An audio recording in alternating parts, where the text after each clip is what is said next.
if points are gained or points are lost, there will be much to discuss. For analysis regarding tonight's Winnipeg Jets game, here are Dave Manouk, Ezra Ginsburg, and your host, Drew Mandel. The Illegal Curve post-game show, presented by Play Now, the official sports betting partner of the Winnipeg Jets, starts now.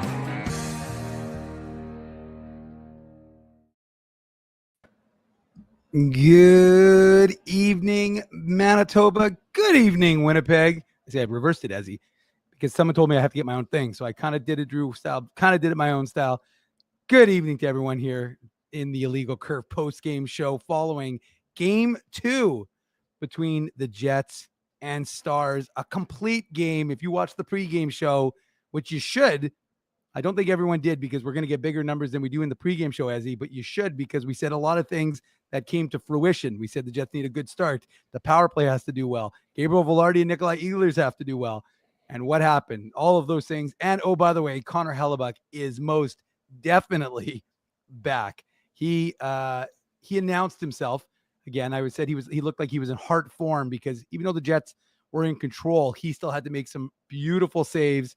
Warren Monroe's wishing us a good morning from Oshawa because it is already past midnight in the Eastern time zone, but we're just getting started here in the Central where the Winnipeg Jets take Game 2.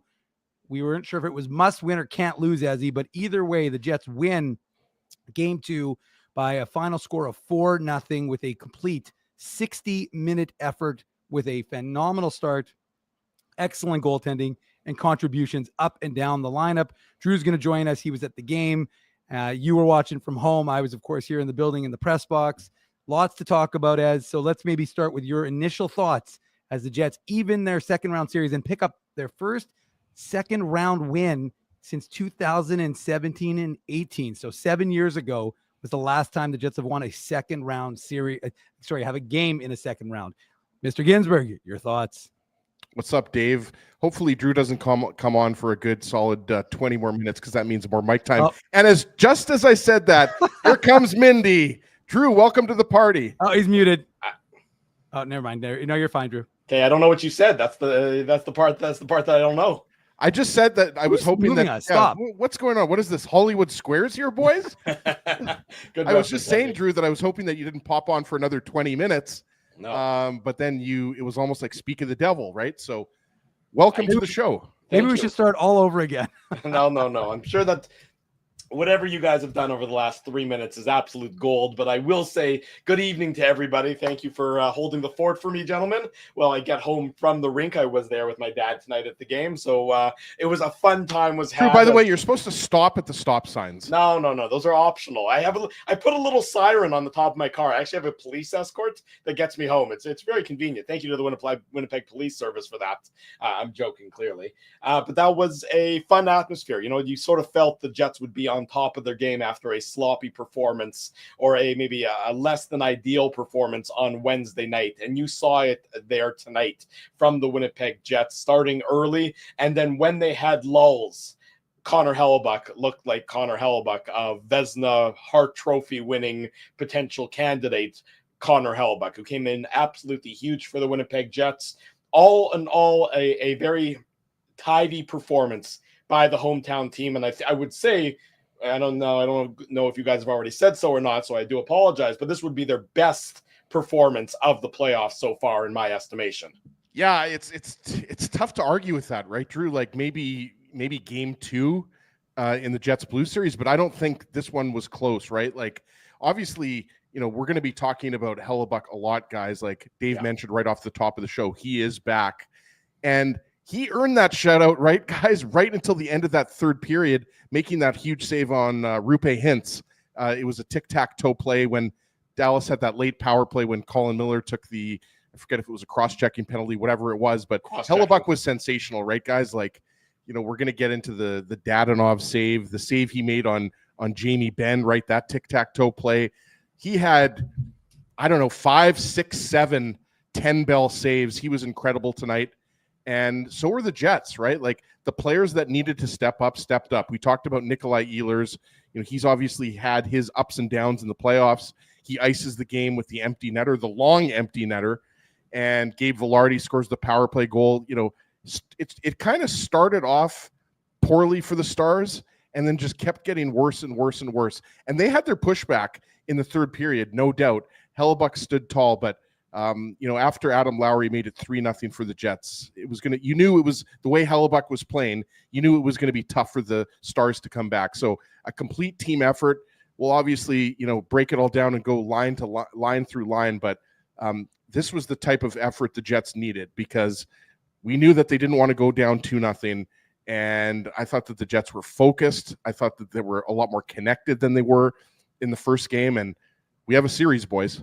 No question about it. There is a series going forward now, a best of 5 series after starting as a best of 7. We will, of course, bring you into the Matt Frost Media Center. We can see what's happening backstage. Assembled media are arriving on site. So it's only a matter of time now until we take you into the Matt Frost Media Center for post-game comments from both head coaches and select players, Dave. But this was just what the Winnipeg Jets wanted. This was a game that was reminiscent of a regular season performance by the Winnipeg Jets, where they were on their attention to details. There you go. Take a shot. I said it. Everything about it was good. And then when they sagged, and you're not going to be perfect for 60 minutes of a game, but when they sagged, and it sort of happened there in that second period, Connor Hellebuyck came up absolutely huge, anticipating the plays, just looking like Connor Hellebuyck when he's at his peak. It's sort of a half a step ahead of the shooters. And as a result, making some really nice saves look routine, and then making some spectacular saves on top of that. There's no question about it. I mean, that's kind of what we talked about before, was just the idea that, look, when we watched that first game, even though they lost, Connor Hellebuyck looked really good. And you thought, okay, I mean, again, there were some questions, but he started to look Hellebuckian again, I should say. And then in this instance, and I guess maybe I was confusing game 7 with game 1, but regardless, the fact of the matter is you wanted to see how he was going to react. But more importantly, you wanted to see how the team was going to start. And that's what we like. I was saying to Ezzy, Drew, that, if you watched our pregame show, not you, of course, because you were on it, but if everyone in the chat watched it, the things that we talked about that were the things that the Jets accomplished. And the most important one was to start on time. Right. I got to imagine that Scott Arniel hammered that into their heads. Yep. Here's Pete DeBoer. So maybe we'll go to him and then we'll come back after that. Mike. So what was your take on that one? Obviously the penalties were hard, especially early. Yeah. Well, I mean, you start the game, with a 4-minute minor, 10 seconds in, they score on the power play, and then one goes off our own skate into the net. You're down 2-0. I don't know how many minutes into the game. That's a big hole in this rink. So, self-inflicted the one, the other one's kind of unlucky. Having said that, I thought we pushed hard in the second to try and climb back in the game. Hellebuyck made some saves. We get one there. Maybe the momentum shifts, but that was the game. Clearly, don't need you to tell us what you need to do to solve the problem. But when your team is in a position where when the team's in a position where most of them trying to break out of their own zone is flipping it to center ice and trying to get out of that, what can be done to maybe get cleaner zone exits and more possession of the puck? You thought that was our problem? Maybe you should apply for the coaching job. I'm not trying to apply for the okay. How do you solve flipping the puck to center ice? Next question. Go ahead. Next question. Any non-coaches in here? Hey, Leah. Was that kind of the Connor Hellebuyck you were expecting to face this series? And how much do you think that was him versus just maybe you guys? No, he was good. He was really good. I think you can always make it more difficult on him, but he was really good. Yeah. In the second period, you guys got a bit going on transition. What fed into that? How'd you guys get that going? Well, we just pushed. We pushed hard in the second period to climb back in the game. So, it was transition, some forecheck, some power play chances. There was a bunch of little things there that created some good looks for us. So that's what, but we didn't get one. I think we get one, maybe the momentum shifts. We've talked a lot about penalties the last however many, 10, 15 games. We haven't really talked about the last 3 years. So yeah. How do you fix that? And is it something in your DNA that you can fix? I mean, we can talk about it. We talk about it, but that's in our dressing room. They've got to grab the importance of that and realize it and fix it. Okay, thanks. There he goes, Dallas Stars head coach Pete DeBoer and #1 fan of Sean Reynolds from Sportsnet. That wasn't cool. That was not cool. And I'm just going to stick up for Sean Reynolds right now. He's just doing his job. I did not like how DeBoer handled that at all.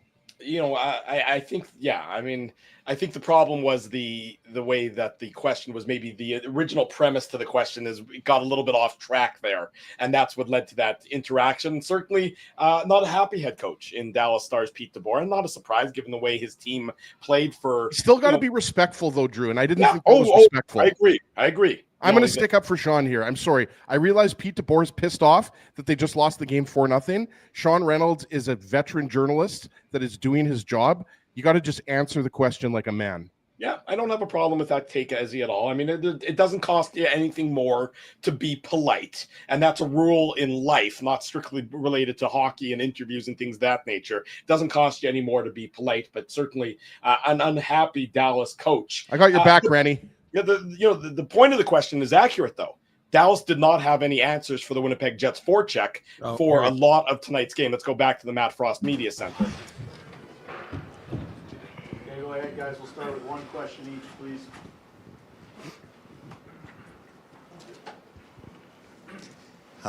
You're welcome. How would you guys describe the energy level you guys had tonight and the pace you played at? Way better, obviously. We had talked about getting a better start than last game, and I think everybody could see that we were ready to go. The first 30 minutes, I think we played a really good game. Then we started playing a little different for the last 10 minutes of the second period, and then got back to it in the third. So that's something that we obviously got to look at. But I think overall we played a really good game, and Bucky made some great saves again. Same. Yeah, I agree. I think we obviously want to have a better start, and I thought our first period, especially, we were a lot better tonight. We're going to have to continue to build off those good starts here, and but it was overall a pretty good game all around, and we're going to have to take that on the road. This is for either of you. Just with Connor, he gave the team in front a lot of credit, but how big was he for you guys, especially in that second period when the Stars started to push? Yeah, I mean, it's what he does every night for us. He's an incredible goaltender. He makes very difficult saves look very easy, routinely and often, and you could tell he was feeling it tonight. And when he's feeling it like that, I mean, it gives the players in front of him, defensemen, forwards, a lot of confidence. So, we'd like to cut down on some of those chances near the end of the second period. But, yeah, he was feeling it clearly, and, he's done that all year. He's done that for a long time, and, we rely on him sometimes too much. But, he was incredible tonight. Nick, this is about the power play goal. It's clear that Dallas pressures you guys to the outside quite a bit, but you found just a moment of space in the middle, and then it looked like you and Gabe had some space kind of off to the sides. What did you see there that made that play possible? And then, of course, how big was it to open with that goal? Lost there, pardon me. No. I mean, obviously huge to get that goal early, and especially on the power play as well.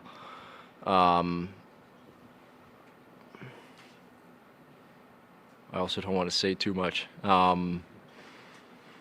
You look at video from previous games. You try to find things you can do better, things that are open, and I think we were able to find those tonight. Josh, a game like that, I know it's just one game in the playoffs, but the way that you guys won, playing your style of play, 4-0 win, is it almost an element of swagger that you guys can take from that kind of game going forward and having won the way you guys did?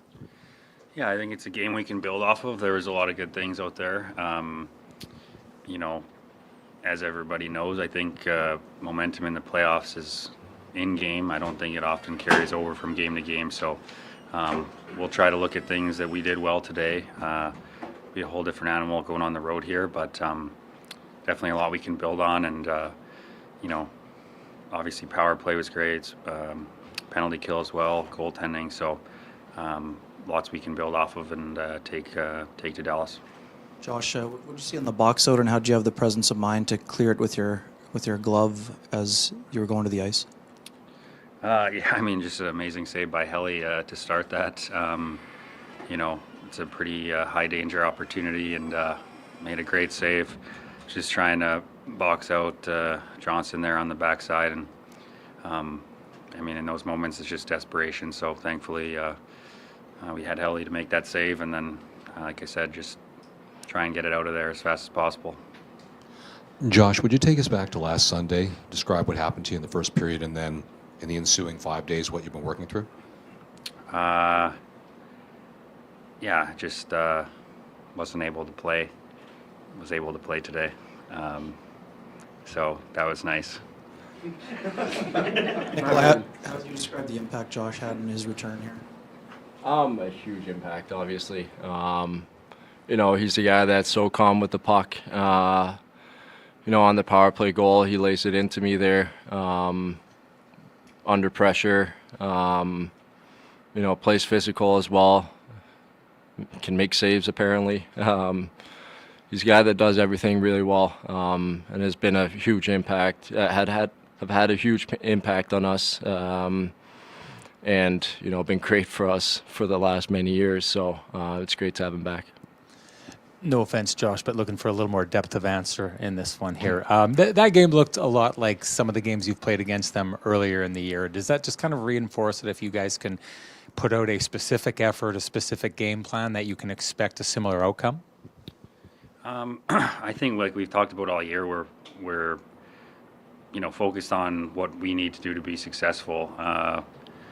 Obviously you get into the playoffs and you're facing the same team maybe 7 times in a row. There's the chess match element and the changes from game to game. But I think even within that, our number one focus is our own game and preparing to play the way that's made us successful this year. And I thought tonight we did a lot of those things. So, I think regardless of the opponent, there's a way that we have to play. And I thought that we got to that a lot faster tonight to start the game, and played that way for, the majority of the night. So that's what we're focused on is, what we can do to be at our best.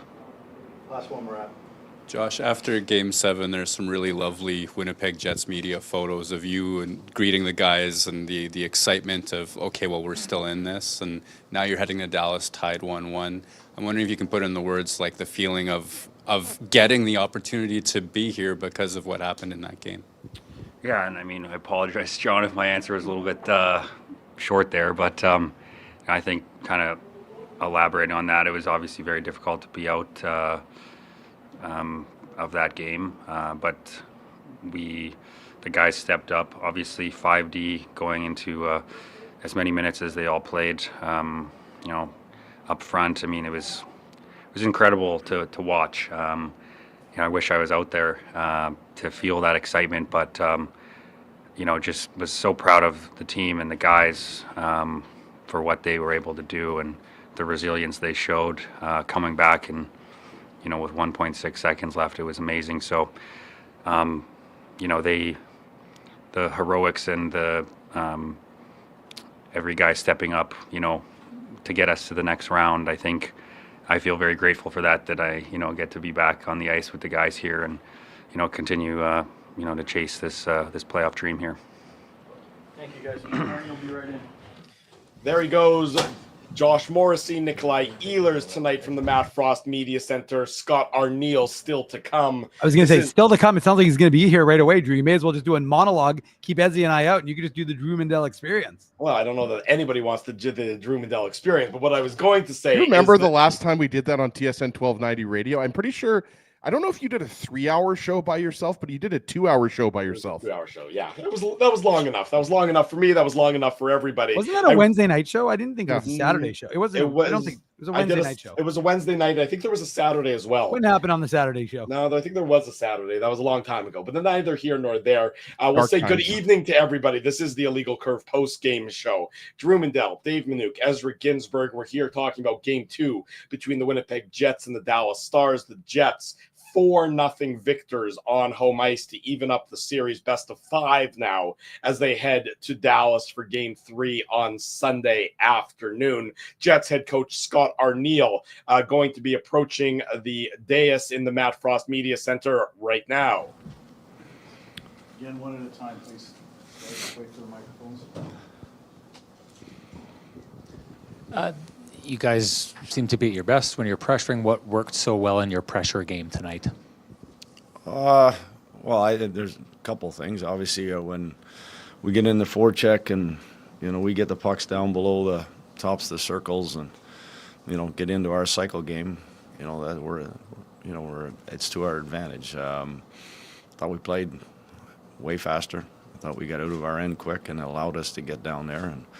And when we pressure, whether that's in the O zone or whether that's in the D zone, that's the idea, to help work to get the puck back. To have that kind of effort with your full lineup and in the configuration that you've had it for most of the year, what was that like to see that kind of performance with the lineup that you had? Yeah, that's the first time since game 71 that everybody's back. So it was good to see. There's obviously the familiarity started with our power play. Obviously having a 4-minute early in the game like that and the score was big.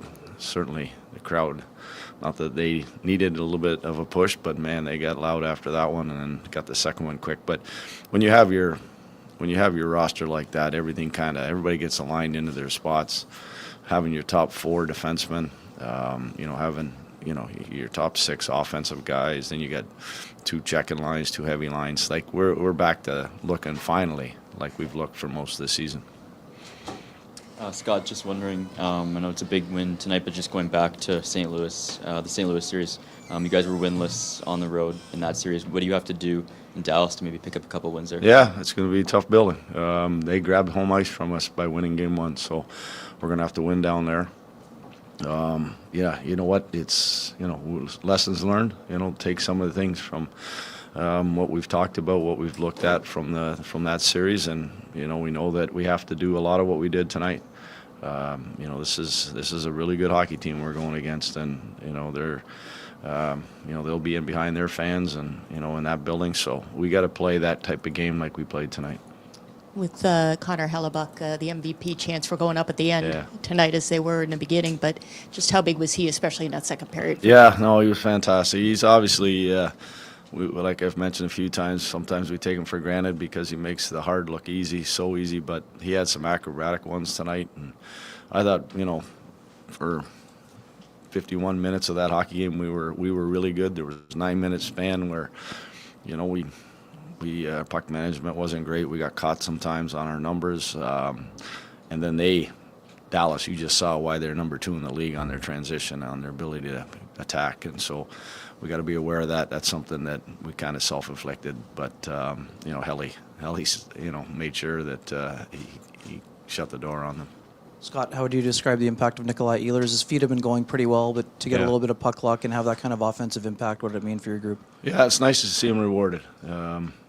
Again, another guy that jumped into the middle of the playoff series late, and then in the last series, and, just to have the opportunities that he's had, a lot like Cole, Vladdy, some guys that hadn't had a chance, they had opportunities but hadn't had a chance to score. I'm just real happy for him.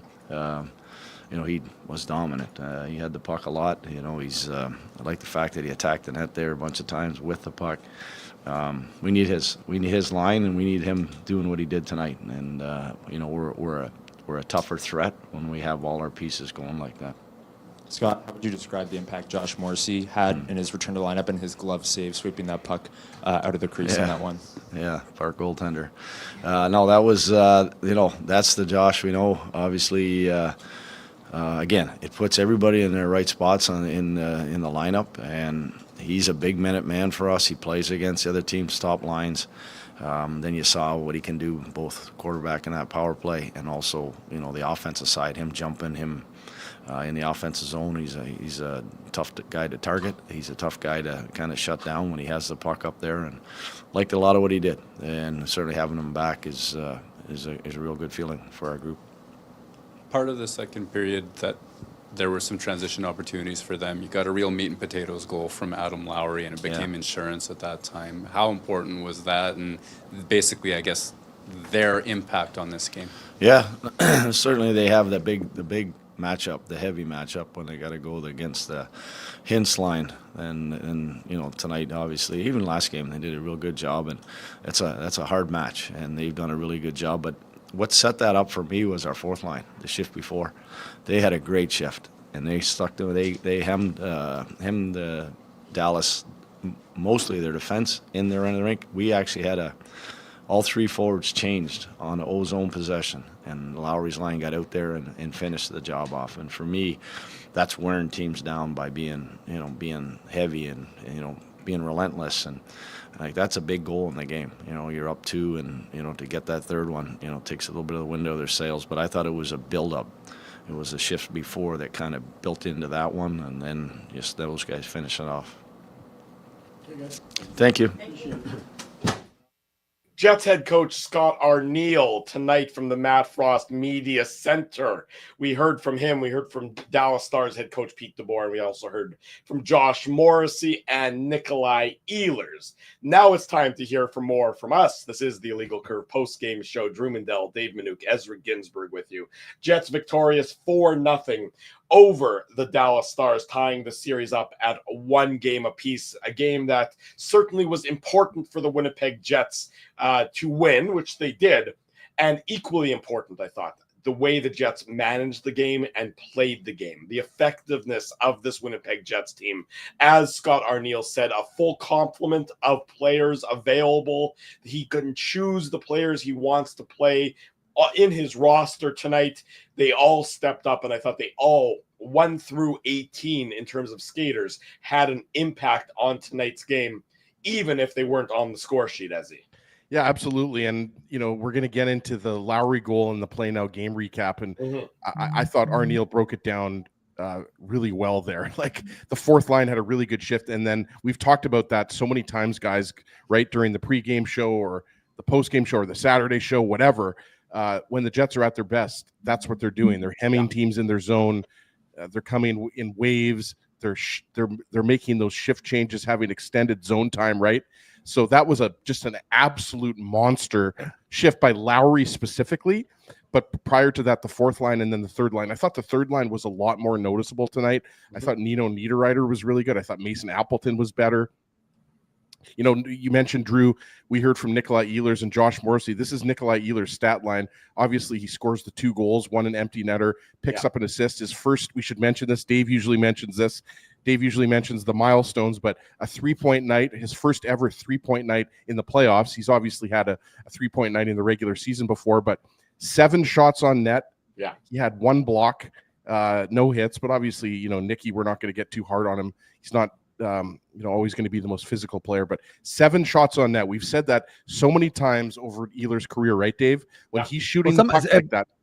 Yeah, go ahead, Dave. No, I was just going to say he did take 4 shots to the face, and then somehow got a roughing penalty. I wasn't quite certain about that one. I'm like, okay, I can see the cross checks happening. Yeah. I think it was against Thomas Harley, and then I was It I'm like, Thomas Harley, I don't know that you want that smoke. That Nikolai Ehlers has got that Viking blood in him, so I'm not sure you want to get that going quite yet. But no, I mean, Ezzy's right. I mean, that was one of the things that, again, I don't think we were particularly insightful when we said that that's one of the things that you needed to see was that Nikolai Ehlers had to start to play like Nikolai Ehlers. His hands had to catch up to his legs a little bit. And, we saw it throughout the course of this hockey game, from the start of the puck drop. And sure, not fortunate for Josh Morrissey's face, but fortunate that they, start off with a power play and they had some good looks. But and they scored. Well, for sure, but I'm just saying that the crowd was into it, and the crowd was going right from get-go. No surprise there, but that was one of those ones that you're like, sure. I mean, again, to me, that's a complete 60-minute game. Now, did the Jets dominate for 60 minutes? No, as Scott Arniel said, there was that 9-minute stretch that they didn't love. Right. But you're never going to dominate a team for 60 minutes. Well, and certainly not a team of Dallas the Dallas Stars caliber to get for that length of time. So you're going to have those ebbs and flows in a hockey game like you would expect. And the Jets handled it. They wrote it. And more importantly, when they needed him to be called upon, Connor Hellebuyck was excellent, as we saw in the game. Or his defensemen were making swim saves, as he looking back, back to swipe that one away as Josh Morrissey did. But as Scott Arniel called him, a part-time goalie. But the truth is that the full-time goalie this team has was excellent. And clearly he's back. I mean, and I was joking. I was like, oh, U.S. backup chanted with 3-0. I'm like, okay, well, it's a little more appropriate at 3. I mean, I think it's a little redundant at this point. So I think Jets. What about a 3-0 wave though, Dave? That rhymes. Well, I've learned long ago, even though I'm wave indifferent. You're wave averse. I'm not a wave. You're wave reticent. I'm not a wave person myself per se, but I don't tell fans how to celebrate. So if you want to celebrate with the wave, completely your prerogative. And I'm certainly not going to tell, over 15,000 people who are all doing the wave that they shouldn't be doing it. So that, by the way, that building seemed absolutely rocking tonight. Not that it wasn't in game 1, but I don't know if it's maybe because, fans were a little bit more lubricated on a Friday night. But I mean, that place was absolutely rocking after the first goal went in. And then it just, I mean, kudos to the fans. We know they always bring it, but Dave, you and Drew were in the building. Obviously I was, again, watching the game depressingly by myself, but I mean, it's again, a very, just a very strong example of how we have the best fans in the league. Look, it was a fun atmosphere. There's no question about it, but the Jets did their part. They get the early goal. And really, Connor Hellebuyck, of course, stands on his head. Before we get any further into the Play Now game recap, and I haven't even hit the bumper button yet, but we will get into it and we'll go through goal by goal. Have to spend at least a couple minutes talking about Dylan Samberg and Neil Pionk in tonight's game. Dylan Samberg was unbelievable in tonight's game. He was a one-man. He just snuffed out 8 years, Drew. Sign him. 8 years. Let's do it. Honestly, there'd be no reason not to. He just sucked the life out of the Dallas Stars on multiple different occasions. He just eliminated play after play after play. The human zone entry denial. Shorthanded, he did it. Even strength, he did it. Even led a rush up the ice at 1 or 2 opportunities in the course of the game. Again, remember, he blocked that shot on when Dallas had their first power play. Yeah. He blocked the shot, and then remember it led to a Lowry breakaway. That's right. Dylan Samberg, again, we all know it. We've seen him all year, but he was even better than some of the other games where he's been very good. Pay the man, right, Dave? Pay the man. He certainly stepped up, and just made life miserable for the Dallas Stars and their game in transition. And Neil Pionk as well. I mean, we got to credit him. He was 2021 Neil Pionk irritating the Edmonton Oilers in that first round series in the bubble. I mean, he was Mike McIntyre said he's making friends. I said, oh yeah, we're making enemies, whatever it was. And I just said, it's what he does. And he gets under guys' skin, and it's irritating, right? And he gives that little shit-eating grin, and you just want to punch him in the face. But if you do that, you're not really focused on what you should be doing, which is trying to score on Connor Hellebuyck. So I think he's achieved. And again, obviously he's doing things as well on the ice that are significant. So, you guys are right. I mean, we tend to laud or focus on the guys like Morrissey or DeMello had 2 assists in tonight's game. And you had, of course, Adam Lowry, the guys who get on the scoreboard. But Dylan Samberg's zone entry denial was incredible tonight. There were so many plays that died on his stick. And of course, it sounds like a bad thing, but that's, of course, an incredible thing. Stars plays that died on his stick. Of course. Yeah. So that's why you are right, Drew. I think he definitely merits a few moments of attention, because it's, again, the mantra of this team all year long.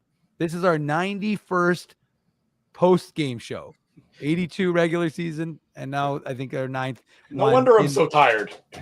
Well, that's fine. We've got at least 3 more. We know that. So, but through 91 games, not so much as much in the playoffs as they did in the regular season, this team's hallmark was their defense. And, it's what led to Connor Hellebuyck being as effective as he was throughout the course of the regular season, enough to win him his 3rd Vezina and potentially his first Hart trophy, and the first one for a goaltender since, I think, Carey Price, right, in 2013 was Carey Price. who won the last time for a goal as a goalie, right, Ezzy? So you've got that sort of level of play. But again, a lot of that is attributable to the fact that the Jets play team defense. And I noticed it right from the first period. We talk about that good start, and obviously that's in the offensive zone, but we also noticed it in the defensive zone. I thought as a 5-man unit, they were playing excellent. And like I said, there were obviously some breakdowns, and that's where Hellebuyck stood up. But yeah, there's no question about it that this was a team win from top to bottom. Yeah, the only wart you would say on Neil Pionk's game was that giveaway late in the first period. Free pizza. Where he tried to give everybody some heart palpitations, just with no, we're just trying to do too much when it didn't need to happen right there. He knew I predicted a 4-1 Jets win, so he's like, okay, I got to give them at least one, so Dave will not be wrong. That was the one at the end of the first period, right? Yes. Yeah. And I mean, and Connor Hellebuyck, I mean, I realized a lot of people, and rightly so, we're going to talk about the Dadonov save that Murat asked about. I think it was Murat asked Scott Arniel about that save. It was on Dadonov, and then Morrissey comes and cleans up the rebound, right? But that save on Jason Robertson, if I'm not mistaken, that was a blocker save. Like that was a right pad save. That was a tricky save that he, again, if Robertson scores there, game. It's a totally different game. I mean, Pionk gives it away. He has no, I don't know what he just had a brain cramp. He had an absolute brain fart on that instance, and then Hellebuyck bailed his bacon out. That's exactly what happened there. And I mean, if it's a completely different game with a completely different feeling. If it's a 2-1 game after 20 minutes, and that's the way this first period ends with this terrible giveaway, then if it's a 2-0 lead for the Winnipeg Jets, which is what it was, thanks to Connor Hellebuyck in that instance, a terrific play by Hellebuyck to bail out Pionk. I just want to go through Mikko Rantanen's line tonight, because we talked about how important stopping and shutting down Mikko Rantanen would be, and Adam Lowry's line had a big role there, but so did Neil Pionk. Pionk and Sandberg had a big role there as well. Mikko Rantanen, 1 shot on goal, 2 giveaways, and 1 blocked shot. So as quiet a night as we've seen from Mikko Rantanen in a while, and the Jets did a great job in shutting him down there. Did you record him yelling at the referee when the referee got in his way? I didn't record that, but was that on the stat sheet? Because he was none too pleased. There was one play where the ref was in his way a little bit, and I'm like, why is he yelling at the ref? And then when I saw the replay, I understood why he was PO'd. But Drew didn't record that, but he did record Sheldon/Dad yelling, "Ref, you suck" at that point. That's true, he did. But I mean, if he's complaining about that, the only reason Josh Morrissey takes that tripping penalty, 4.5 minutes into the game, is because the linesman blocks the Jets' clearing attempt. That. So if you want to break it down that way, if you want to look at officials impacting the game, there you go. Well, what about the Tyler Sagan? What about the Dylan DeMello high stick on Tyler Sagan, which was Tyler Sagan lifting Dylan DeMello's stick and then hitting himself in the face? And I was like, and it was funny because just before that play, I had to go Ezzy to our friend Josh at Scouting the Refs, because the linesman blew the play down when it appeared to be too many men. Right. And I thought, well, why would they blow the Dave, play down? It was too many men. Well, for sure. But then they would say there's no intent to play the puck, but there should have been, then they shouldn't have blown the whistle. And so, to allow the transition to go. So they made it. And I was wondering, I'm like, would the Trant be ref you suck if the crowd was pissed off at the linesman? Anyone in the crowd, the chat want to get in on that? Does not have the same sort of. That's what I mean. So would you say ref you suck, even though you're mad at the linesman? Well, I think you'd have to say official. Things that make me go, you suck at that point in time. That's a deep philosophical question that Dave's asking right there. That sounds like more of a Saturday morning question. Well, look at it. It is Saturday morning, 12:15 in the morning now. I'm still at the arena. Let me out. Yeah. I'm locked in here. This is the Illegal Curve post-game show talking about the Jets and the Dallas Stars. The Jets with the 4-0 victory tonight. Let's get into the goal-by-goal recap. It's courtesy of our friends at Play Now. The Play Now game recap. Learn to bet with Play Now, the official betting partner of the Winnipeg Jets. Sign up and get up to $250 in bonus bets. Conditions apply. 18 plus. Enjoy responsibly. Big thanks to our friends at Play Now. They're the official title sponsor of all of our Illegal Curve programming. The Jets get off to the start that they wanted, thanks to Tyler Sagan getting an early double minor for high sticking Josh Morrissey. That comes 17 seconds into the game, and then at the 3:35 mark. So the first penalty has expired. The Jets get the second penalty. Nikolai Ehlers takes a shot. Ottinger makes the save. It really deflects off the post and then sits there in the blue paint. And Gabe Vilardi is Johnny on the spot to tuck it behind Ottinger to give the Jets a 1-0 lead and a power play goal, much needed power play goal after the Jets went over in game number 1. And now that they're back at full strength, you know that they didn't want to do that again. And it's 1-0 for the Jets 3.5 minutes into the game, Ezzy. Yeah, and just before I talk about the goal, like I really like Tyler Seguin. That's a boneheaded, like that's just a stupid thing to do at that point in the game. I just wanted to say that. And obviously, Jets fans aren't going to be complaining about that, but I just thought that was completely unforced, right? Because it's at the Jets blue line, right, guys? And it's just, there's just no reason to do that. It had no, He's just got a better control of his stick. Yeah, I just wanted to say that. I just thought it was just watching it live. I'm like, what are you doing? And like you said, Drew, it happens. I think the goal is scored with, was it 45 seconds left in the power play or a minute left in the power play, something like that. But I thought that the second unit actually, before the goal was scored, had some good pressure. Gabe Vilardi had a chance before he scored this goal. But yeah, I mean, this is just, again, good net front presence. Josh Morrissey, Nikolai Ehlers moving the puck really well. And, Gabe Vilardi, that's his office. We've talked about it. Obviously, sometimes, he tries to come off of the goal line and use those hands and roof the puck. But like, to me, the Jets really worked hard, Dave, for this power play goal. The puck movement was good, lots of pressure on the Stars. And this is the type of situation, guys, double minor to kick off a game. Like, you got to score, and the Jets did. And that obviously was a sign of good things to come. Yeah, the only thing I would add is just, it's funny how when the lucky bounces are bouncing your way, you don't complain about it. And I just thought, and the Jets had honestly probably like half a dozen instances where they had fortunate bounces, or the Stars had unlucky bounces and they didn't go their way. So, nature of the beast. I was just going to say, that's just the way hockey is. Sometimes it's a funny game because, we were talking about some unfortunate bounces, the Dylan Sandberg shot that beats Connor Hellebuyck, ends up being the game-winning goal in game 1. Well, here's an instance where Nikolai Ehlers tries to make a pass. It ends up in the feet. He gets a really good shot off, even though he has almost no time and space to do so. And he beats Ottinger, doesn't beat the post though. Yeah. And it's the key is, as he just said, Gabriel Vilardi right in his office, going right to the front of the net. And he's got to feel really good because that he wants to be a contributor. Mark Scheifele's been a contributor. Kyle Connor's been a contributor. And he started to look more like Gabriel Vilardi. He's actually winning faceoffs. If you notice, he's taking a bunch of faceoffs. And but he's starting to look more like himself. And we've talked about it. He missed a lot of time, as did Nikolai Ehlers. So not completely unexpected that they're taking some, a little bit of runway here to get their hands and legs back. But really important from a psychological perspective. Not that I'm trying to analyze him, but you have to imagine just that weight is off his shoulders because he now has his first goal, opens the scoring, power play goal. So everything is kind of going right for the Jets to start that first period. Well, when you watch the Stars penalty kill, they pressure so high. They pressure at the blue line so high that if you can break that down, if you can get through that initial wave right at the blue line, like at the offensive blue line, then you're going to have a 3-on-2 down low. And that's what you had here. You look at the replay here and it's Scheifele and it's Morrissey, and they're pressured really well by the Dallas Stars, but the Jets break it down. Ehlers is right in the hash marks. He's right between the hash marks to let the shot go.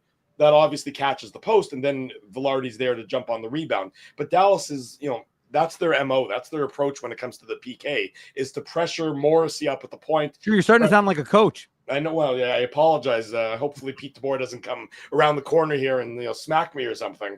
But you can see that there's going to be opportunities for the Jets if they can break it down. I'd rather have a 3-on-2 down low than a 5-on-4 down low, just because there's more space, more players, more space, more time, and the Jets take advantage of it. Nobody's there to get onto Gabe Vilardi. I think it's Wyatt Johnson who's a little late to get to Vilardi to try and knock the puck away. But it's difficult. I thought Wyatt Johnston was a lot better tonight than he was in game 1. You got to remind yourself, guys, 21 years old, Wyatt Johnston. Like this guy's only going to get better and better and better.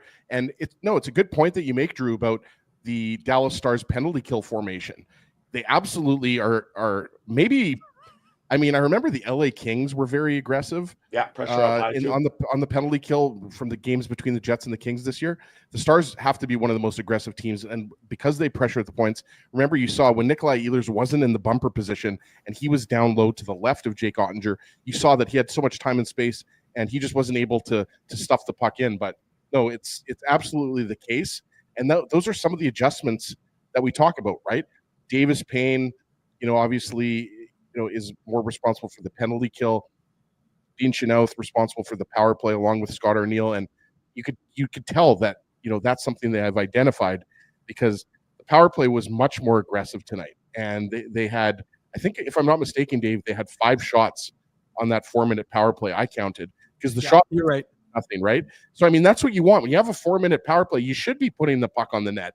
And, Ehlers did that. Like you said, the puck's a little bit in the skates there, but he puts the puck on net and goes off the post and goes right to Gabe Vilardi. So, I mean, you really couldn't ask for a better start for the Jets. You can't, and the Jets improve on the start a little bit more than 4 minutes later. Pardon me, a little less than 4 minutes later, about 3.5 minutes later. Nikolai Ehlers. We talked about it on the Illegal Curve pregame show earlier yesterday, I guess as the case may be, from City Place. You want to see now more from Ehlers and more from Vilardi as they get more games under their belt.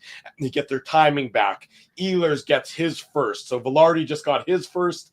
Ehlers gets his first. Assist to Hayden Fleury and Mark Scheifele. And again, this is a very good fortuitous bounce. You talk about needing good bounces here, but Morrissey is the one carrying the puck in. Josh Morrissey starts this play, doesn't get on the score sheet, of course, but he carries the puck out of the Jets zone. He gets it in deep, and then the Jets cycle it around. Hayden Fleury continues to look very comfortable on the blue line for the Winnipeg Jets. He sends it in low to Ehlers after Scheifele gets the puck retrieval on the Morrissey dump, and then Ehlers plays pinball off of Esa Lindell to put it past Jake Ottinger and give the Jets the 2-0 lead. And, even if Lindell doesn't get his skate on it, you can watch on the replay.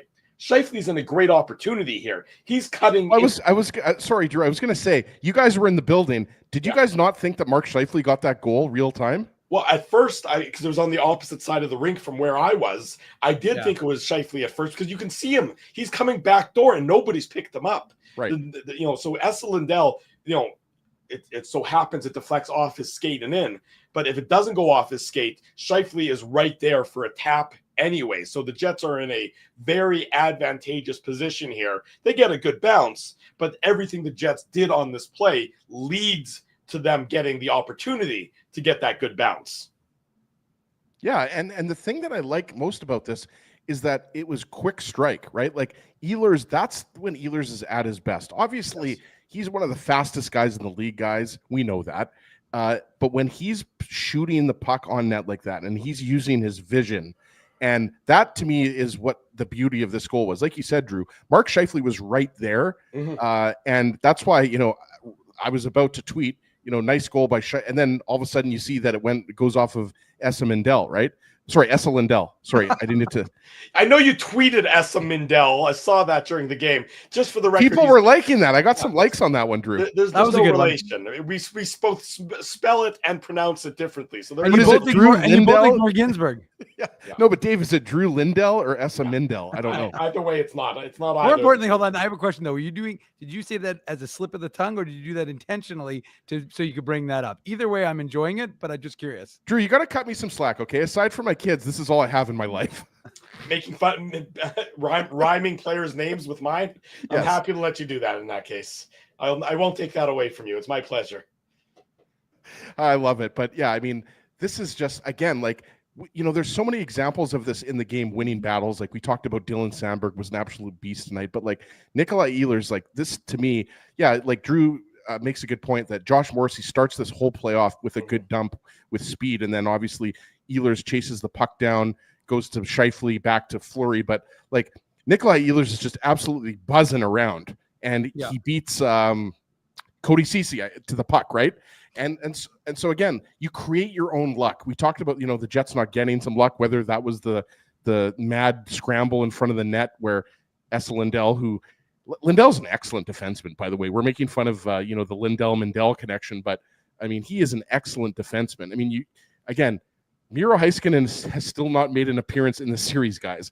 And the Jets are obviously hoping that he won't in Game 3, but he is coming back eventually. But Lindell's a very underrated defensive defenseman, in my opinion. He won't like this one because it's Scheifele beats Lindell to the puck retrieval as well. That eventually sets up the flurry to Ehlers, then ricochet in. So not a great sequence for him, but he is a very solid defenseman. I would say that with Heiskanen out of the lineup, he's the second best defenseman for the Dallas Stars behind Thomas Harley. And so they certainly need him to do more on the other side of things rather than have the puck deflect in off of him. But the Jets will gladly take it. And it's a 2-0 lead, 7 minutes into the game, Dave, exactly what the Winnipeg Jets needed. And really the first time they've had that early 2-goal lead in a game in the playoffs so far. There's no question about it. I mean, that's exactly what the Jets had to do, is they had to build. You couldn't just rest on your laurels and say, well, we've got a 1-goal lead and where's the chant coming from the crowd? No, you needed to see this team to continue to add to their lead, and especially doing it, not waiting till the second period. Again, I'm not saying the Jets couldn't have won in that manner, but just to add to it and to be able to build and reinforce that crowd enjoyment. The crowd's Friday night, people are loose.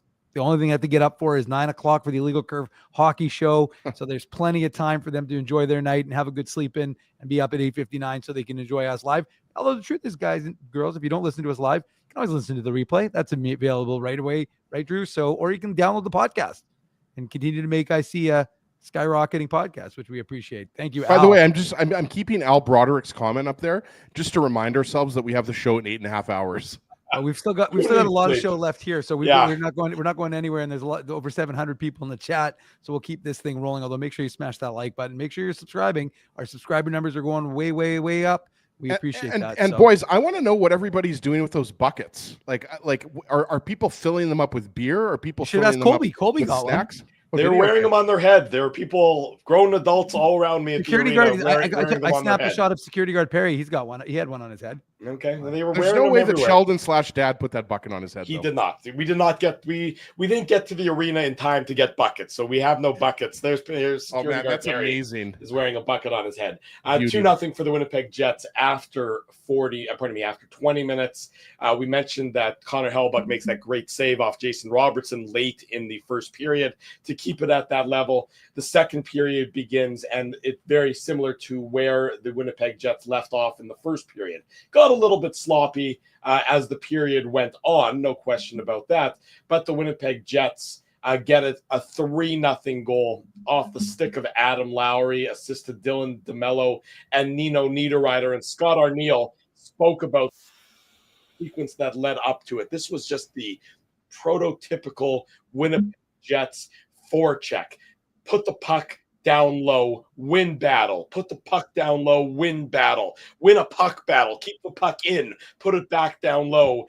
Win a puck battle. Just over and over and over and over and sequence and sequence and sequence and sequence. Eventually, Adam Lowry I think you missed the sequence in there, Drew.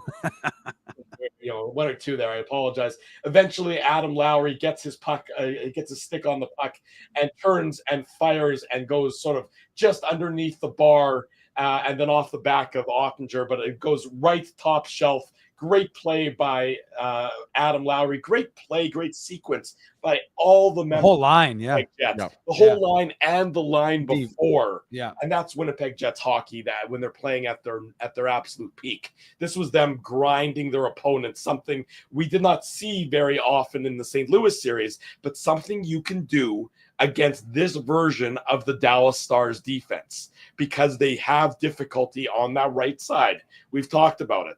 They are not as solid on the right side, and the Jets can expose it. And they did a very good job all night long, just with using the space they had. And at the same time, when they didn't have space, they put it down low and they said, we're going to go win the battle. And the Jets get rewarded for it this one to make it 3-0 for the Winnipeg Jets, this coming at the 11:02 mark of the second period. It was just an absolutely, I use the word monster shift by the third line, but monster shift by Adam Lowry specifically, right? Like he's going into the corners, he's getting the puck, he's beating, was it Sam Steele? I think it was the fourth line that was out there for Dallas, if I'm not mistaken, right, Drew? Yeah. And so Lowry just beats, and look. And Rantanen's out there with them on the shift as well. Right. And we talked about that. Fourth line shift. We talked about that, right? Because obviously Rantanen's a first line player, but Pete DeBoer likes to double shift him. So it's a good point that you make. And the fourth line is hemmed in by the Jets' fourth line. But then, Luke Gazdick broke this down. You guys were at the game, but they broke this down. I heard you say his name. I'm like, was he on the ice? I was going to say I was confused. No, he was back in the day for the Oilers, but no, and he's got to give him credit. He's turned into a good analyst on Sportsnet, and he was breaking it down, and he was showing each member of the fourth line, right? Like first, I think it was Tanev that goes off, then Barron, and I think it was IFL that was the last guy to get off.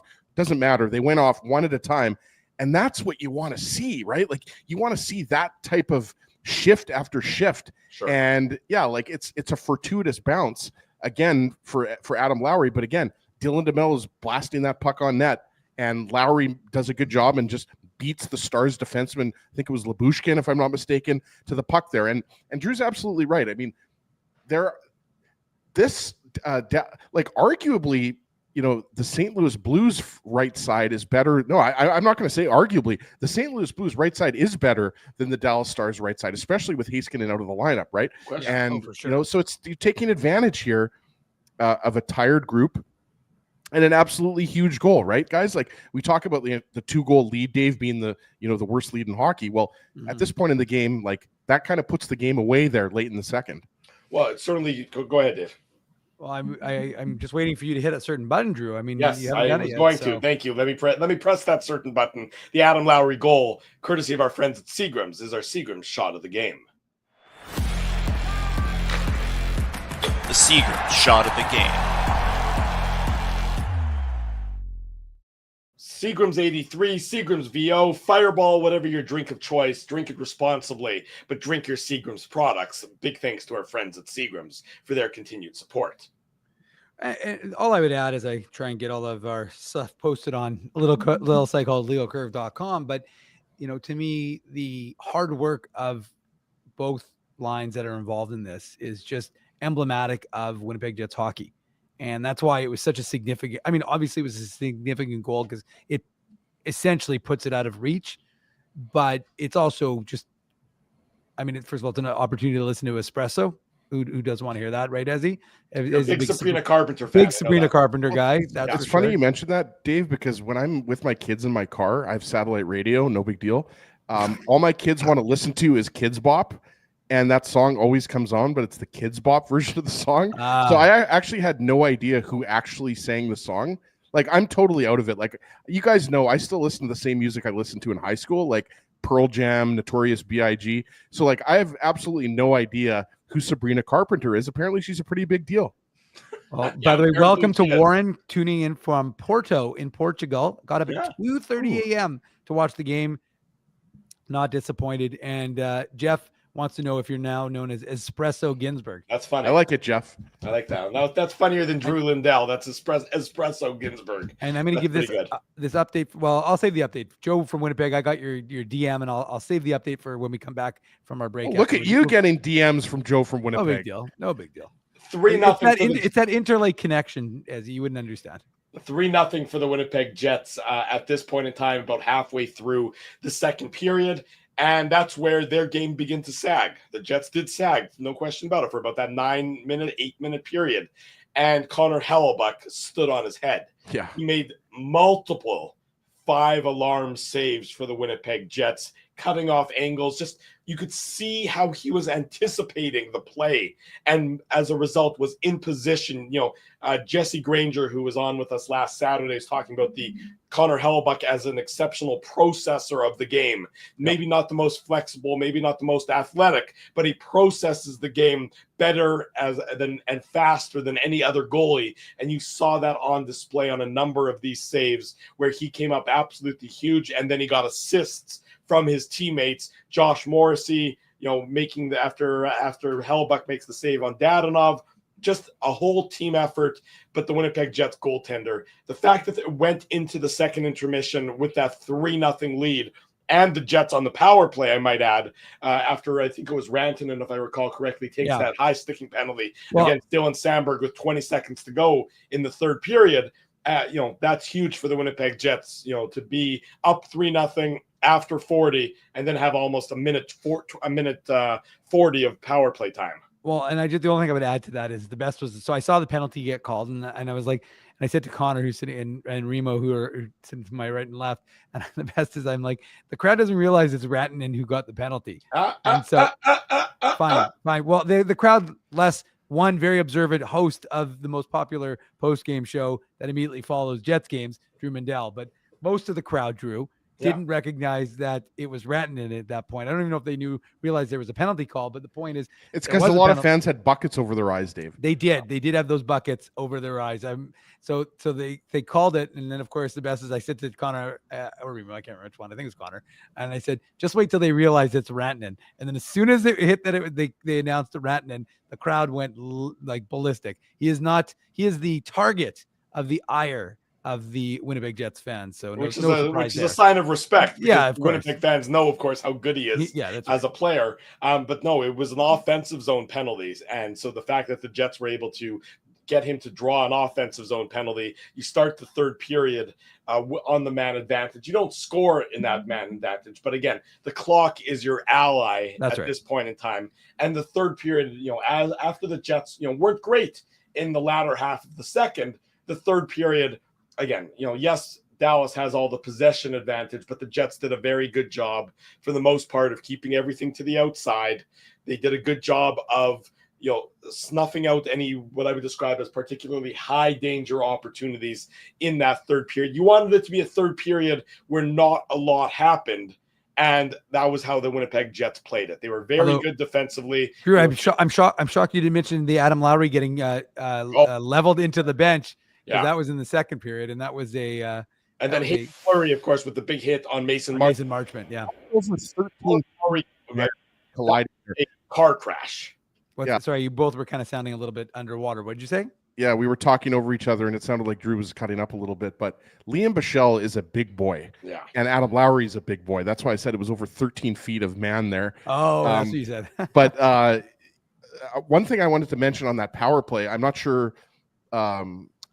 I know Dave was in the opposite end in the press box, Drew, but I don't know what end of the rink you were in. But Nikolai Ehlers had that glorious chance early on the power play that we talked about, and he roofed it like 6 feet over the net. I don't know if you guys remember that one. Yes, when he pulled it out, he kind of almost pulled the Velarde he pulled it back and then tried to go upstairs. And you're right, he launched it about 100. Well, I was going to say, should we talk to Nikolai Ehlers about maybe, because of the name of our show's Illegal Curve, maybe we should talk to him about maybe, making his curve a little bit smaller. Obviously, I'm just joking here, boys, but that was a torture. That was a tortured joke at 12:35 in the morning. Yeah, I apologize. I mean, I'm doing my best, Drew. But the other thing I wanted to mention is early in the third period, I had my notes here because I wasn't at the game enjoying a beverage like Drew was. So hey, I actually didn't have a drink.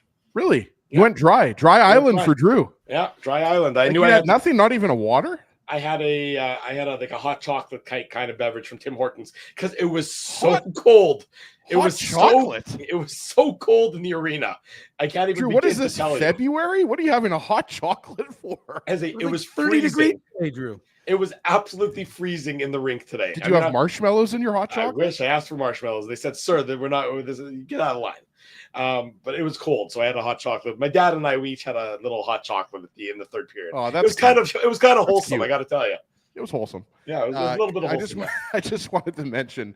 I made a note here. Cody Ceci had a really good chance. He came in off the blue line, and Connor Hellebuyck made a blocker save. But you're absolutely right. I mean, the Dallas Stars had their push, but right up until the end when they pulled their goalie. And they did it with 7 minutes to go, Ezzy. Yeah, that's pretty rare, right? And look, I don't like the way how Pete DeBoer handled Sean Reynolds' question, but I do like the aggressiveness.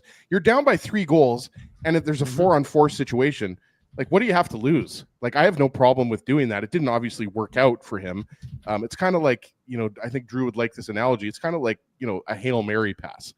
Right. Well, I'll give my dad credit. When the Stars pulled the goalie, my dad remembered back to Rod Brindamore on the Carolina Hurricanes when the Jets had that 3-0 lead and Brind'Amour pulled, I don't remember if it was Freddie Anderson or who the goalie specifically was. Remember a couple of years ago where the Hurricanes scored 3 times in the latter half of the third period to tie it up against the Jets. I do not remember that, but good on your dad for remembering that. The Jets ended up winning that game is either in a shootout or overtime, but the Jets had a 3-0 lead. There was less than 10 minutes to play, and Brind'Amour pulled the goalie, and the Hurricanes got 3 late third period goals to tie the Jets.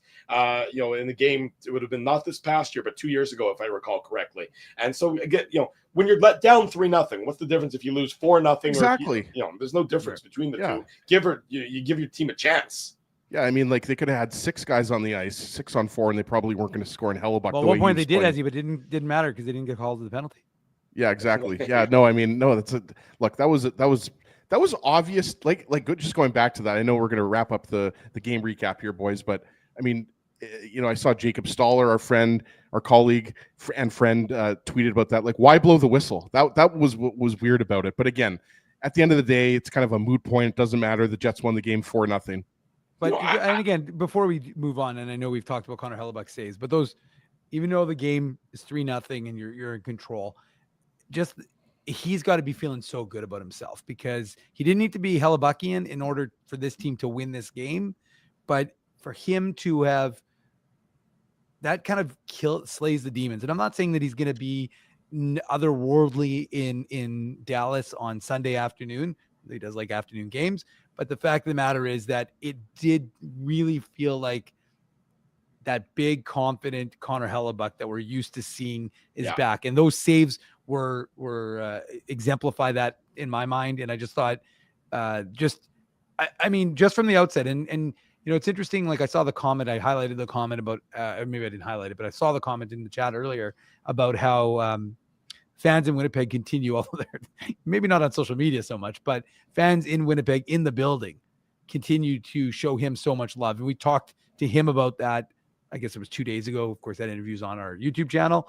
But one of the things they just didn't lose faith. And I know, like I said, I know that some folks were clamoring for Eric Comrie, but for him to get, it seems like a year ago now. I know it does feel like a long time ago, but it did happen.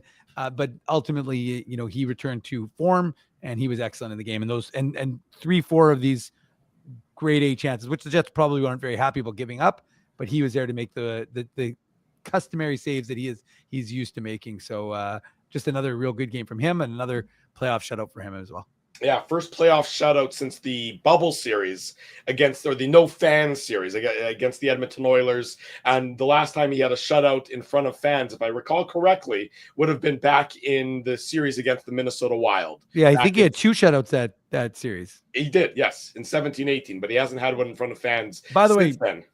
And just not to poke the bear a little bit, but I went back and looked because this is the first game, second round series game win in 7 or 8 years, right? Since the 17-18, so 7 years since the 17-18 season. Yeah. And I was like, I wonder when it happened. And then I looked, Ezzy. So this is game 2. Game 7 in Nashville was 7 years ago tomorrow, the 10th of May. So or today, I guess. Sorry. So they're a round and a half. They're about a round and a half behind schedule, is what you're saying? Well, I'm just saying, like, it's just unbelievable that they'd already played 7 games in a series by the 10th in 2018. Hey, let's see how good your memory is, because I remember the Pekka Rinne gets pulled in that game. Yes. Do you guys remember who scored the 2 goals in the first period before he was pulled? Paul Stastny. But who scored the other one? Stastny scored one, like from behind the net almost. Tyler Myers. Oh wow, Tyler Myers. They did not. It was not. I remember that. One. I remember that. It was Tyler Myers. I think he scored from like a bad angle. Maybe too. it was Myers who scored from the bad angle. I remember one of them was from almost the goal line. It was behind the goal line. Wasn't it like right by the goal line? He came in and he did that weird slapper and then beat him, and we're like, oh, this game's gonna go that way. Drew, I don't like your dad. Unlike your dad, I don't remember when Rod Brind'Amour pulled the goalie with 8 minutes left, but I do remember that from 7 years ago. There you go. Amazing, the little things that we remember, the weird things that we remember. And then the goal scoring is wrapped up tonight. Nikolai Ehlers from about 198 feet away from the Jets goal line turns and fires and gets it right into the middle of the net to wrap up the scoring. The Jets hold on. Connor Hellebuyck with the shutout, 4-0 Winnipeg Jets victory over the Dallas Stars. Is this the first shutout of the playoffs in any series? Someone put that in the chat. I didn't know if that was they were Jet specific or not. I mean, I assumed it was because I didn't. No, I don't remember another shutout. I don't either. It could be. I can't think of one. Yeah, I think it's the first. I mean, I can look real quick and just double check, but I think it's the first shutout of the playoffs this year. Look at you. No, sorry. Florida shut out Tampa Bay 2-0 in game 2 of the first round. So that would have been but the still, first. it's only the second shutout. Yeah. But Drew said it was the first one. How did you pull that up that quickly, by the way, Drew? I am a wizard. And Joe from Winnipeg. And by the way, Joe from Winnipeg. Toronto. It's the third shutout. And by the way, Joe from Winnipeg said Colorado shutout Dallas 4-0. So okay, so we've lost it completely. So hey, for the record, stop fact checking us, people. It's 20-1. And by the way, and Leslie just said, didn't Carolina shut out Jersey? So your No, little Carolina did not shut out Jersey. That much. I think I just checked on that one. I can't remember. It's the first shutout of the second round. That's for sure. It's the There first you go. shutout of the second round. Speaking of second round, talk about moving the goalpost on that one there. Ez. Yes, people, you're not supposed to fact check us until we ask you to fact check us. Don't I like it. correct us. Aristeel's got it right. The chat always wins. Game 5 has been announced for 8:30 p.m. on Thursday night, which is what I speculated earlier. A nice early start. Drew, you said that's what you thought it was going to be. And the NHL came out tonight and they announced it. So again, it's going to be 8:52 p.m. puck drop for Game 5 next Thursday. So 6 days from today, Game 5 back in Winnipeg. Another late one, 8:52 p.m. is going to be puck drop between the Jets. Our and the unbalanced Dallas sleep Stars. schedule continues. Yes, the sleep schedule. Who needs sleep? Sleep is for the weak. We will come back with more of the Illegal Curve post-game show. Don't go anywhere. Drew Mandel, Dave Minuk, Ezra Ginsburg. Smash the like button, subscribe to the channel, and turn your notifications on. Plenty more to come, and we'll preview tomorrow morning's Illegal Curve. I guess it's actually this morning's Illegal Curve hockey show. Much more to come. We'll be right back. We want to thank you for not betting with Play Now and choosing our illegal gambling sites instead. Because we couldn't afford things like this without your money. So much of your money. Now you might have questions like, Do our profits benefit your community? No. or bet with Play Now, Manitoba's local legal and secure gambling site. Dining, entertainment, parking, and convenience, all in one spot. City Place is located in the heart of downtown Winnipeg, attached to the Canada Life Centre. Whether you're working, living, or out for a night in the downtown, make City Place your go-to destination before or after the fun finds you. Lunchtime, game time, anytime, visit City Place at 333 St. Mary Avenue, next to Canada Life Centre. Holt Dental, the new official dentist of Illegal Curve, has a philosophy rooted in two unyielding principles: genuinely caring about patients and providing outstanding service. Being a patient of Holt Dental means more than just checkups and treatments. It's taking the time to listen and talk to each patient so they can achieve the best long-term health, functionality, and aesthetics for their teeth, mouth, and gums. Conveniently located at Grant Park Festival on Taylor Avenue, Holt Dental is dentistry of the highest quality in a comfortable and relaxed environment. For more information, visit holtdental.ca. Oh, and there's plenty of free parking at the front door, too. Celebrating its 40th year as Winnipeg's home for stand-up comedy, Rumors Restaurant and Comedy Club has recently been named Canada's top comedy club and a top 5 comedy club in North America. From birthday parties to date nights to fundraisers and everything in between, Rumors is your destination for the best and most affordable live entertainment Winnipeg has to offer. For more information on upcoming shows, Rumors' incredible promotions, and to purchase tickets, visit rumorscomedyclub.com.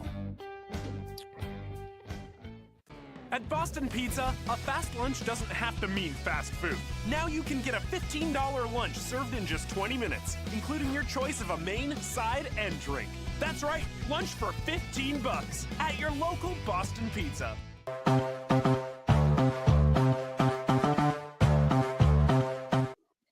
Welcome back. Saturday morning, the Illegal Curve post-game show continues. Drew Mandel, Dave Minuk, Ezra Ginsburg with you as we discuss the Winnipeg Jets 4-0 victory over the Dallas Stars. Best of 7 series is now a best of 5. Sunday afternoon is game 3.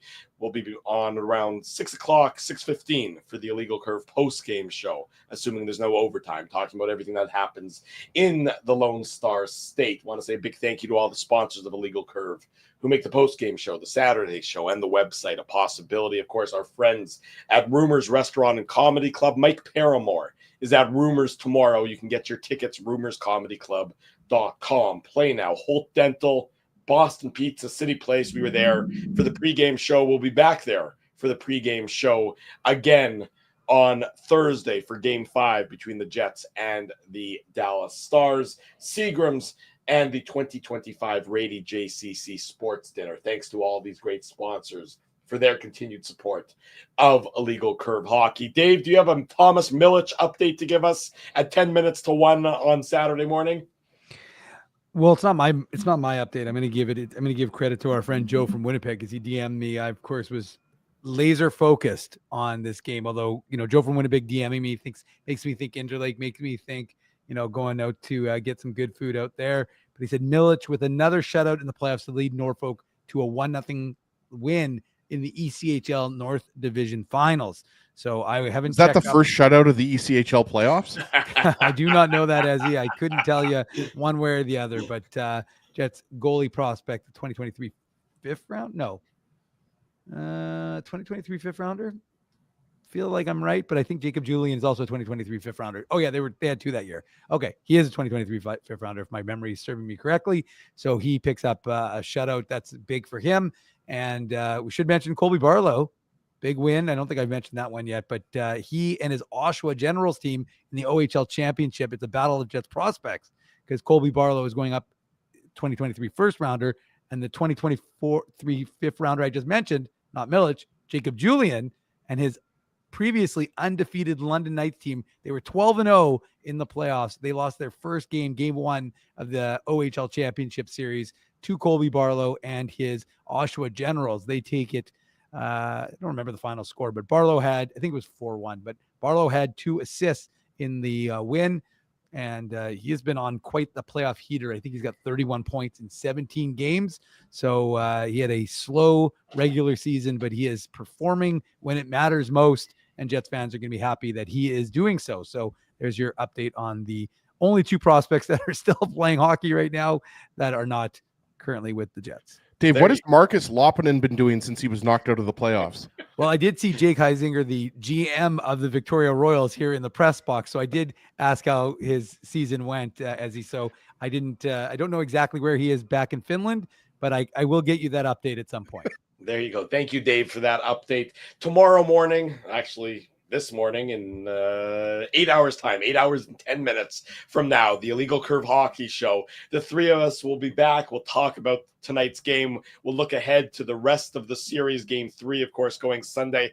Excited that we're going to be joined by our old friend and your old friend, everybody, Rick Ralph. He's been watching the Jets from Calgary. We are in touch with Rick earlier today. Rick Ralph is going to join us tomorrow morning on the Illegal Curve Hockey Show. I keep saying tomorrow morning. I mean later this morning on the Illegal Curve Hockey Show. So Slick Rick Ralph is going to join us in a few hours' time, which is our cue to get home and take a nap because we're going to be right back at it before you know it. Dave needs to get home as well. Go ahead. What are you gonna say? I'm good. I did see that question by CMAC. Someone did mention that Dmitry Rashevsky could be coming to North America, but because I think his contract expires with Dynamo in the KHL. But that's not my information. I just saw someone who covers the KHL as he followed him. I can't remember what his name is, but he mentioned that Rashevsky could be coming to North America. Slava Malamud? No, it wasn't. No, it's whoever you follow, the person who covers the KHL. I don't remember. You followed them, but it's good information because I don't. So they mentioned something about Rashevsky. So CMAC, no insight yet, but apparently Rashevsky could be. We'll see what happens with that. Well, we'll make sure Dave becomes the Dynamo Moscow insider as well as the. You know who, by the way, insider. so which former Jet? Let's end with some trivia. Oh, dear. Which former Jet is he playing on a line with, and having quite a bit of success? Without looking it up. Which former Jet is Dmitry Reshevsky playing with? Correct. Oh wow. Give us a hint. Is it a Russian former Winnipeg Jets player? No. Canadian? I believe American? He's Canadian, yeah. No, he's Canadian, I think. I'm drawing a blank here. I'm going to Kyle Wellwood. Nope. Kyle Wellwood hasn't played for a while. That's a nice try. I know. I have no idea. I have no idea either. Give us a hint. Give us some sort of clue. Give us the first letter of his first name. E. That's his first name. Correct. Eric Tangradi. You're close. You got the Oh first wow! name. Actually, that was a good guess, Drew. Eric Fair? No. First of all, it's not Eric. No, Tangradi. Eric Fair's retired. I'm pretty sure Eric Tangrady's selling real estate in the Pittsburgh area, but so it's not him. But no, you got Eric. You were right about Eric. It's definitely not Eric Fair. Eric Odell. Bingo! Wow. Sharp as a tack at 12:53 former Manitoba Moose, great Dave. Look at the big brain on Mindell. Look at this. Mwah, mwah. And on that note, we say goodnight to everybody. We'll see you in 8 hours' time. Harry, I don't know the answer to your question. I think they fly out sometime tomorrow afternoon. Yes, for the Illegal Curve Hockey Show, everybody. Have a great sleep. We'll see you in a few hours. Smash the like button. Subscribe to the channel. Turn your notifications on. We'll be right back at it 8 hours from now. Thanks, everyone, for joining us. For Dave Manouk, for Ezra Ginsburg, I'm your host, Drew Mindell. Big thanks, of course, to producer Tim. He was in the chat. And photographer, videographer Colby Spence as well. It's a team effort that brings you. Boys, it was an hell of a show for sure. There you go. Good night, everybody. We'll see you in a few hours.